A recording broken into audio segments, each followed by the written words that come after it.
Nang makapasok si Hana, narinig niyang pagandar muli ng sasakyan ni Ezekiel. Sumilip siya sa bintana at naabot na lang ng tanaw ang hulihang bahagi ng sasakyan. Hindi pa man ay excited na siyang makitang muli ang binata kinabukasan.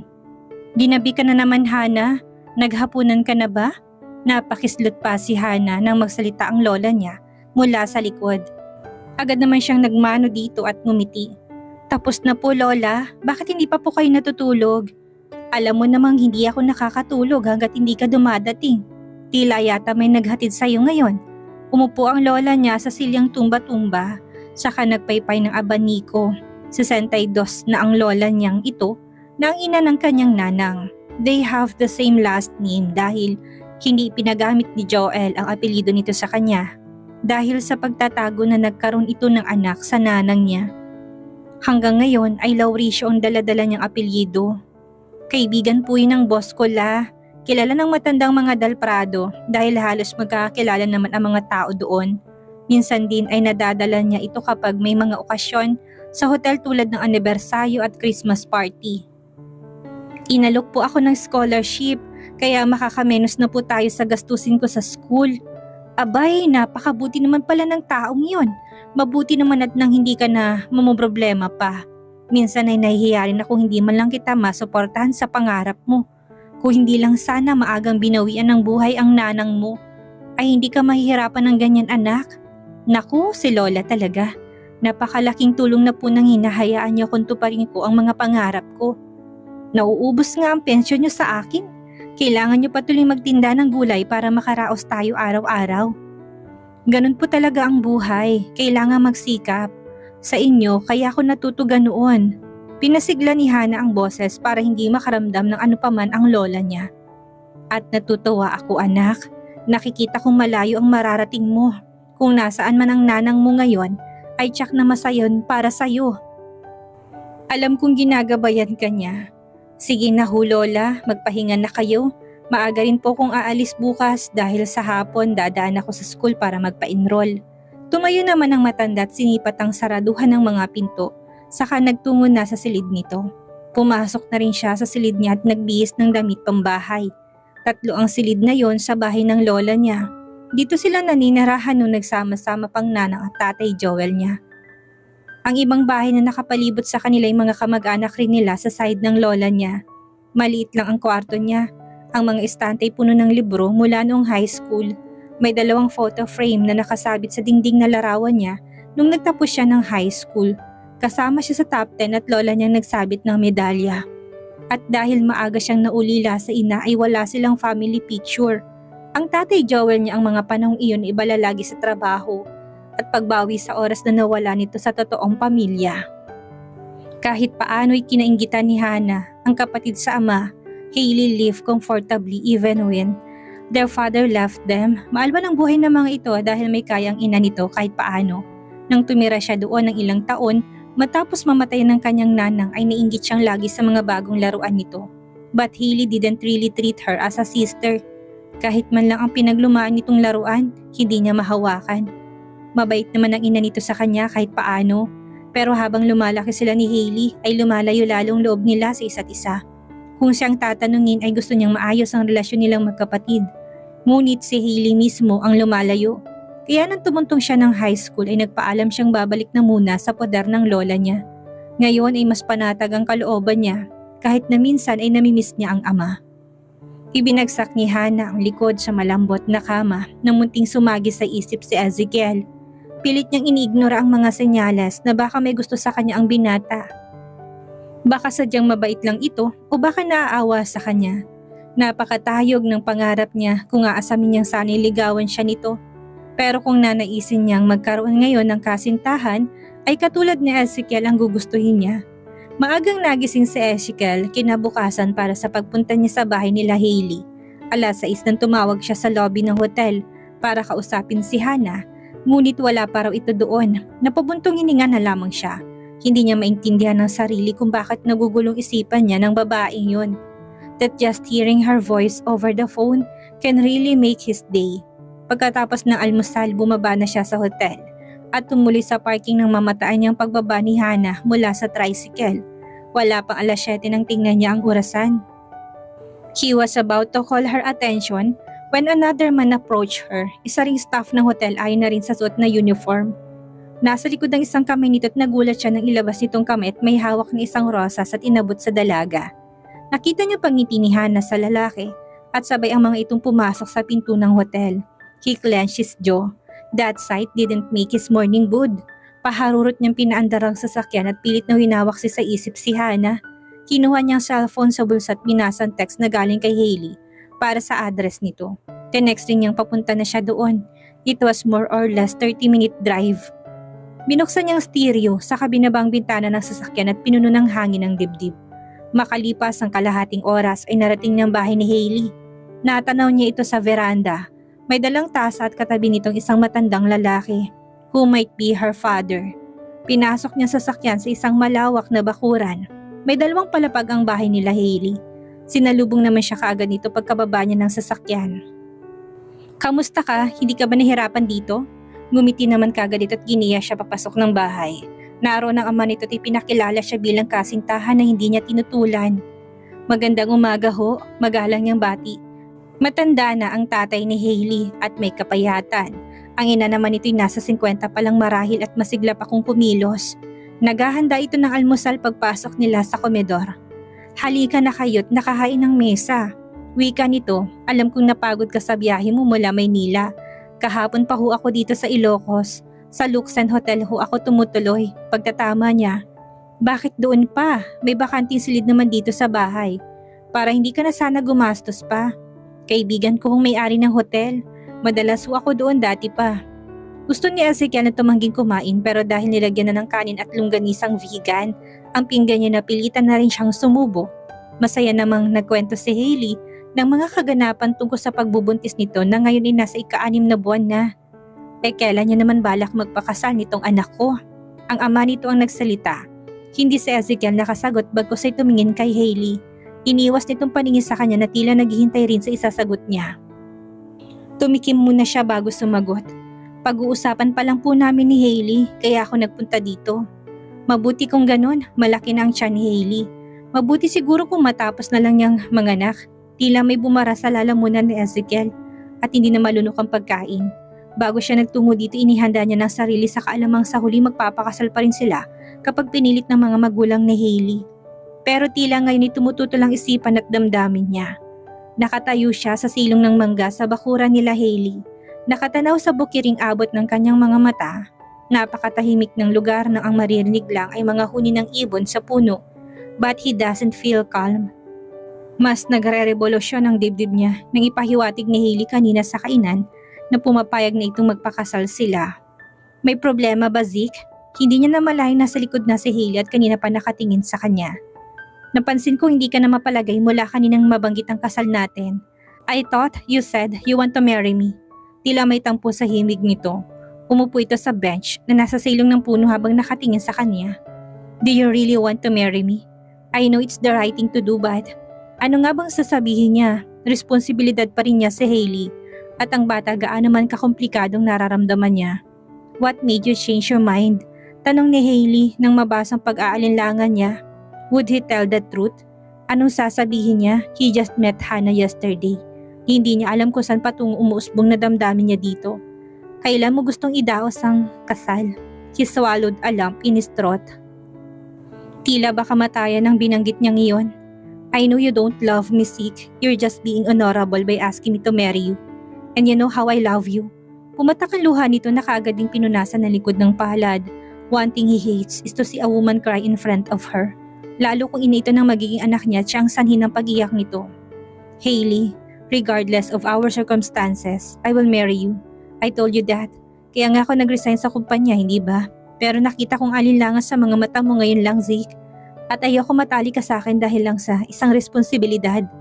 Nasa modern world na tayo ngayon. Gusto ko lang ipangako mo na hindi mo pababayaan ang anak natin kahit ano pa man ang mangyari." "Nililito mo ko, Hailey. Alam mong hindi ako tatalikod sa responsibilidad ko. That is why I am marrying you. Do you love me?" Isa yung tanong na hindi ni Ezekiel kayang sagutin kahit ilang beses nang itanong sa kanya yon. Matapos niyang aminin sa pamilya niya ang pagbubuntis nito, ipinanindigan niya na ang sariling pakakasalan niya ito. But no matter how he tried, he can't lie to her and tell her he loves her. Then there's no reason to get married. Tila pinala nitong sabi. Gusto niyang matuwa sa muling pagtanggi nito pero hindi niya alam kung alin ang tama. Ano ang sasabihin mo sa mga magulang mo? Saka na natin isipin yung Zeke. Gusto ko lang ipangako mong hindi mo tatalikuran ng anak natin hanggang sa lumaki siya kahit pa magkaroon ka ng anak sa babaeng mamahalin mo. Ginagap niyang kamay nito at mariing tinitigan, hapis ng magandang mukha nito ngayon. Dala siguro ng pagbubuntis nito. Hindi ko kayo pababayaan ng anak ko, pangako yan. Alagaan mo sarili mo, lagi pa rin akong dadalaw dito. Inaayos ko lang problema sa airlines. Magulo ang isip ni Zane ngayon dahil hindi pa nahanap si Selena. Sa susunod ay mapapadalas ang pagpunta ko dito. Tipid naman tumumiti pagkatapos ay nagpaalam na siya. Nag-iwan si Ezekiel dito ng 50,000 para sa mga gastusin sa check-up at iba pang pangangailangan nito. Alam niya wala nang hanap buhay ang mga magulang nito ngayon dahil ang ama ay may sakit na alta presyon. Kahit paani gumaan ang pakiramdam niya ngayon, bagamat hindi pa niya alam ang reaksyon ng mga magulang niya at magulang ni Hailey kapag nalamang hindi sila magpapakasal. Sa kanya naiisipin yon, ang mahalaga hindi naman niya pababayaan ang anak niya at si Hailey. At dahil hindi naman siya nagtagal kina Hailey, alas 11 nakabalik na siya ng hotel. Agad hinanap ng mata niya si Hannah na noon ay paalis sa pwesto nito. Marahil ay para kumain. Halos takbuhin niya ang lobby mula sa parking lot para abutan to. Hannah! Napalingon tong bigla sa gawin niya. Zeke! Nagulat din ito nang makita siya. Can we go out now? Naalala ko may lakad pa pala ako mamaya. Tila wala sa sarili niyang sabi. Sa totoo lang hindi niya alam ang sasabihin. Yun lang ang biglang pumasok sa isip niya. Sige, pero kakain na muna ako. No need. Sa labas na tayo kumain dahil hindi na rin naman ako nagla-lunch. Alanganin naman tong sumagot sa kanya, ngunit sa huli ay bumalik sa pwesto nito at inayos ang gamit. Lumapit siya at bumati sa mga kasamahan nito. Huwag ka na magpaganda, dati ka namang maganda. Hindi ba sir? Wika ni Mia na tinutokso si Hannah. Nakatalikod to sa kanila habang inaayos ang sarili at naglalagay ng konting pulbo sa muka. True, at mas maganda sa babaeng walang kolorete sa muka. The simpler the better, dagdag naman niya. Kung ikaw naman kasi ang kasamang magpapa-enroll, talagang magpapaganda ako. Wika naman ni Faith sa kanya. Agad namang dinampot ni Hannah ang bag sa silid at nagmamadaling lumabas sa reception area. Tinapunan pa ni Ezekiel ang tingin ng mga kasamaan dahil sa panunukso ng mga ito sa kanya. Bye guys, see you later. Lumakad sila patungong parking at pinagbuksan ni Ezekiel ng pintong dalaga. She must be only 5'3". Na nagdadala lang ng heels kaya nagmumukhang matangkad. Hindi nito naka-uniform ngayon kundi faded fitted jeans at pink na off-shoulder top. He would admit she really is physical attractive. Ang kulay dark brown nitong buhok ay nag-complement lang sa morena nitong kulay. Nang sumakay siya sa kotse ay nakatingin ito sa gawin ng hotel kaya napagmasdan niyang pisngi nito pababa sa leeg.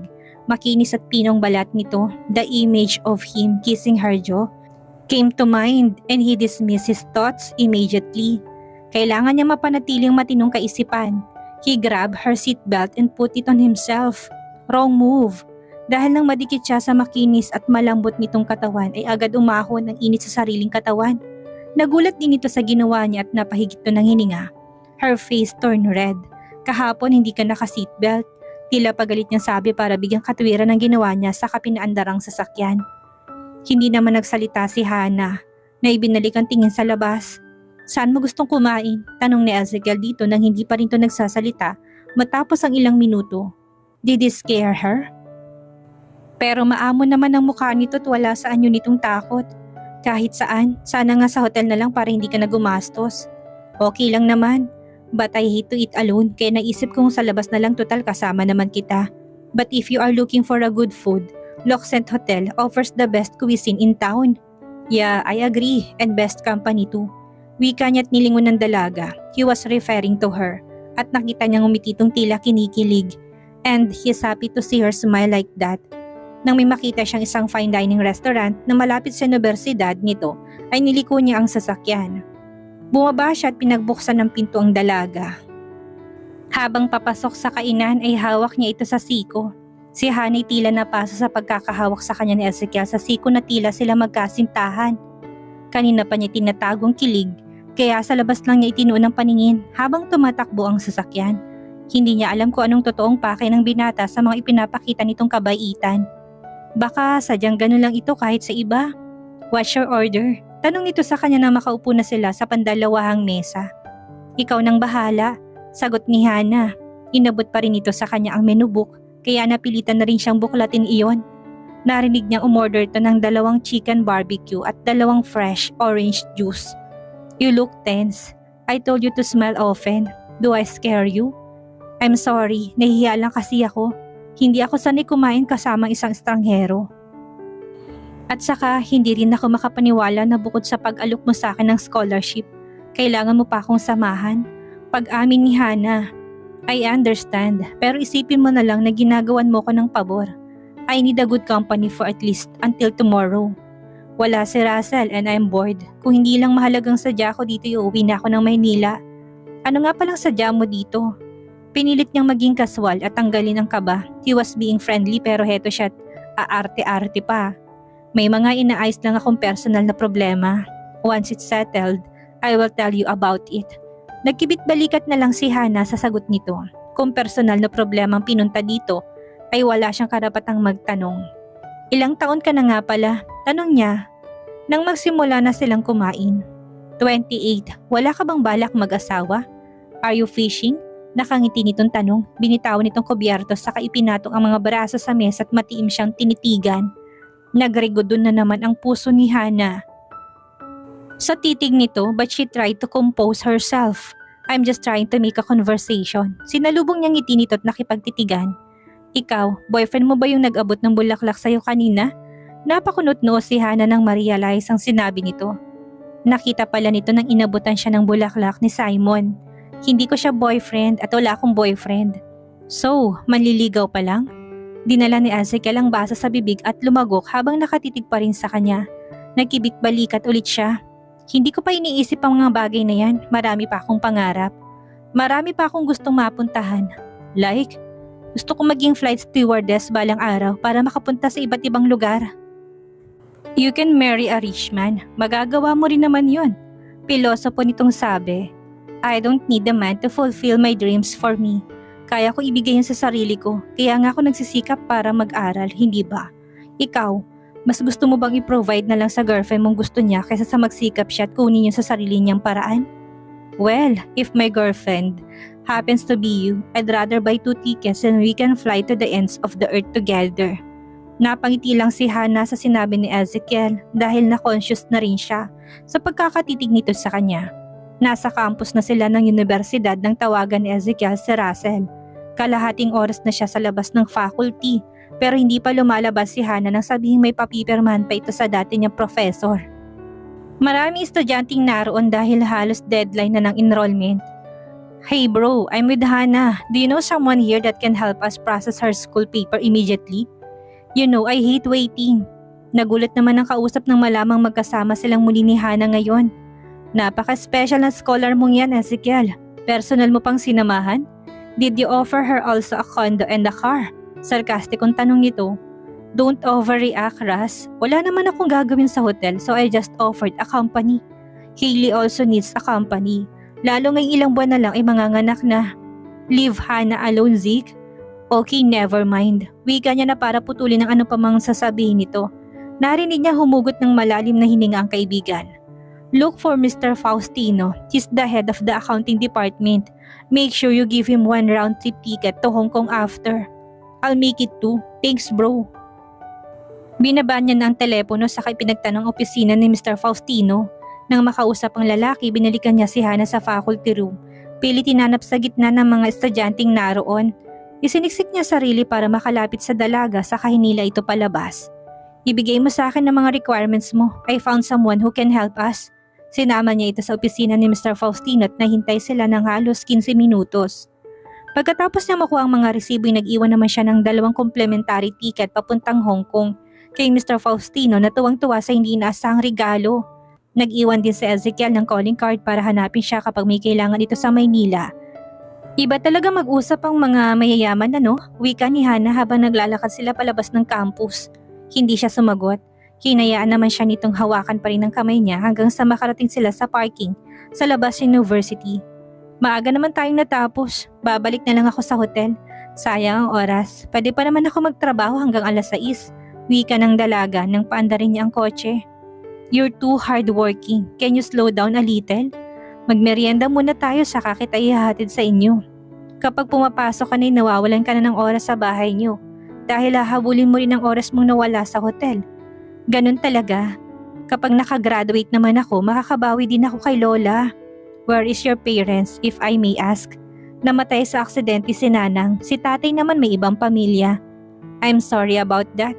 Okay lang yun, maswerte pa naman ako dahil nandyan si Lola. Kaya hindi ko rin maiwan si Faith sa hotel. Dahil para ko na rin silang pamilya. Yeah, I saw how they protected you. Pero kung mahirapan kang pagsabayin ng pag-aaral pagtatrabaho sa hotel, pwede namang i-provide ng company pati ng allowance mo. Hindi na kailangan, Zeke. Sobra-sobra nang itulong mo. It's from the company, Hana. Hindi rin naman birong maging isang scholar. Kailangan mong panatilihin ng mataas na marka. And I added another condition, do you remember? Na hindi ako tatanggap ng manliligaw sa loob ng 2 taon. Good girl. Kumindat si Ezekiel dito bago muling tinuon sa daan ng mata. At dito na po nagtatapos ang 3 kabanata ng ating kwento at sana'y muli niyo po akong samahan sa mga susunod pang kabanata. Maraming salamat po at ingat po tayong lahat.